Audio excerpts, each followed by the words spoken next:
Halo teman-teman semuanya, kembali lagi bersama saya Firanti Pratiwi, mahasiswa program studi pendidikan matematika Universitas Malikul Saleh. Pada kesempatan kali ini kita akan membahas materi yang berjudul teori belajar metakognitif. Adapun pokok bahasan yang akan saya jelaskan yaitu yang pertama definisi teori belajar metakognitif, kedua komponen teori belajar metakognitif, yang ketiga indikator teori belajar metakognitif, dan yang terakhir peran teori belajar metakognitif dalam pembelajaran matematika. Teori belajar metakognitif adalah sebuah pendekatan dalam psikologi pendidikan yang memfokuskan pada pemahaman individu terhadap proses kognitif mereka sendiri, serta kemampuan mereka untuk mengatur dan mengendalikan pengalaman belajar. Konsep metakognitif diperkenalkan oleh John Flavel pada tahun 1976. Flavel mendefinisikan metakognitif sebagai pengetahuan tentang objek-objek kognitif, yaitu tentang segala sesuatu yang berhubungan dengan kognisi. Menurut Brown, mengungkapkan bahwa metakognitif mengarah pada pemahaman tentang pengetahuan, suatu pemahaman yang dapat direfleksikan dari penggunaan efektif atau deskripsi pengetahuan yang jelas pada pertanyaan. Artinya, metakognitif pada dasarnya berkaitan dengan pemahaman seseorang tentang pengetahuan yang dimilikinya. Cook mengungkapkan bahwa metakognitif adalah kemampuan seseorang untuk berpikir tentang pikiran dan perasaannya sendiri dan untuk memprediksi apa yang orang lain pikirkan. Dari pendapat para ahli tersebut, dapat disimpulkan bahwa metakognitif sebagai kemampuan seseorang dalam belajar yang mencakup bagaimana sebaiknya belajar dilakukan, apa yang sudah dan belum diketahui. Komponen teori belajar metakognitif. Menurut Flavel, komponen metakognitif ada dua, yaitu pengetahuan metakognitif dan pengalaman metakognitif. Adapun penjelasannya adalah sebagai berikut. 1. Pengetahuan metakognitif. Pengetahuan metakognitif adalah pengetahuan yang diperoleh tentang proses-proses kognitif, yaitu pengetahuan yang dapat digunakan untuk mengontrol proses kognitif. Pengetahuan metakognitif juga diartikan sebagai pengetahuan yang dimiliki seseorang dan tersimpan dalam memori jangka panjang yang dapat diaktifkan atau dipanggil kembali sebagai hasil dari suatu pencarian memori yang dilakukan secara sadar dan disengaja, atau diaktifkan tanpa disengaja atau secara otomatis muncul ketika seseorang dihadapkan pada permasalahan tertentu. Yang kedua, pengalaman metakognitif. Pengalaman atau regulasi metakognitif adalah pengaturan kognisi dan pengalaman belajar seseorang yang mencakup serangkaian aktivitas yang dapat membantu dalam mengontrol kegiatan belajarnya. Pengalaman-pengalaman metakognisi melibatkan strategi-strategi metakognisi atau pengaturan metakognisi. Strategi-strategi metakognisi merupakan proses-proses yang berurutan yang digunakan untuk mengontrol aktivitas-aktivitas kognitif dan memastikan bahwa tujuan kognitif telah dicapai. Sementara itu, menurut Barker and Brown, komponen metakognitif terdiri atas dua macam, yakni pengetahuan tentang kognisi dan pengaturan kognisi.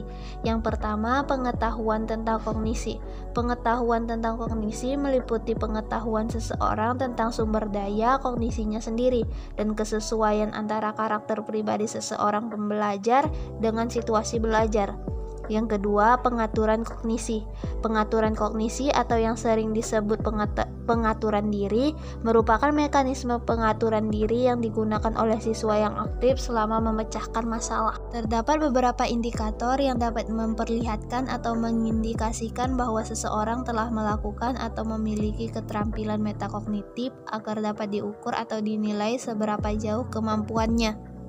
Adapun indikator keterampilan metakognitif menurut Crow and Denition 1994 adalah sebagai berikut. 1. Perencanaan. Meliputi merencanakan, menentukan tujuan, dan mengalokasikan sumber belajar mengenai apa yang akan dipelajari. Yang kedua, pemantauan, kesadaran mengenai pemahaman dan kinerja tugas. Yang ketiga, strategi perbaikan, kesadaran peserta didik untuk memperbaiki pemahaman dan strategi atau cara belajar yang dirasa kurang efektif. Yang empat, strategi manajemen informasi, yakni keterampilan mengelola dan mengurutkan strategi yang digunakan untuk memproses informasi agar lebih efisien. Yang kelima, evaluasi meninjau kembali pemahaman yang telah diperoleh dan efektivitas strategi atau cara yang telah digunakan setelah melakukan proses pembelajaran. Teori belajar metakognitif dalam pembelajaran matematika. Siswa yang menggunakan strategi metakognitifnya dengan baik ketika menyelesaikan soal matematika atau pemecahan masalah memiliki kemampuan lebih dalam menyelesaikan soal matematika. Siswa tersebut berusaha untuk menggunakan metakognitifnya untuk mengatur langkah-langkah berpikir dalam menyelesaikan soal matematika. Salah satu contoh penerapan teori belajar metakognitif pada pembelajaran matematika. Yang pertama, menyediakan umpan balik yang bermanfaat.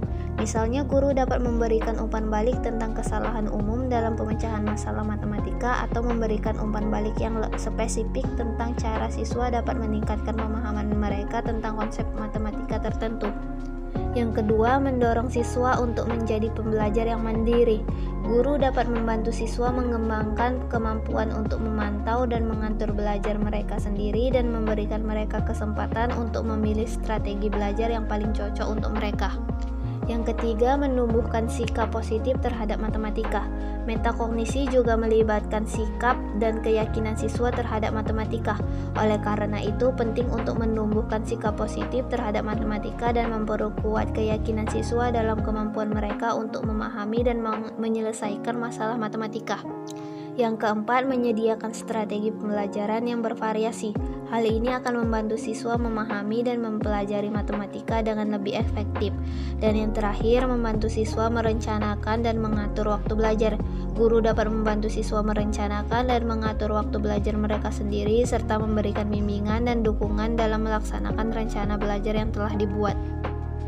Baiklah, sekian materi mengenai teori belajar metakognitif. Apabila terdapat kesalahan dalam penyebutan nama dan lain-lain, saya mohon maaf. Thanks for watching teman-teman. Hope you enjoying this video.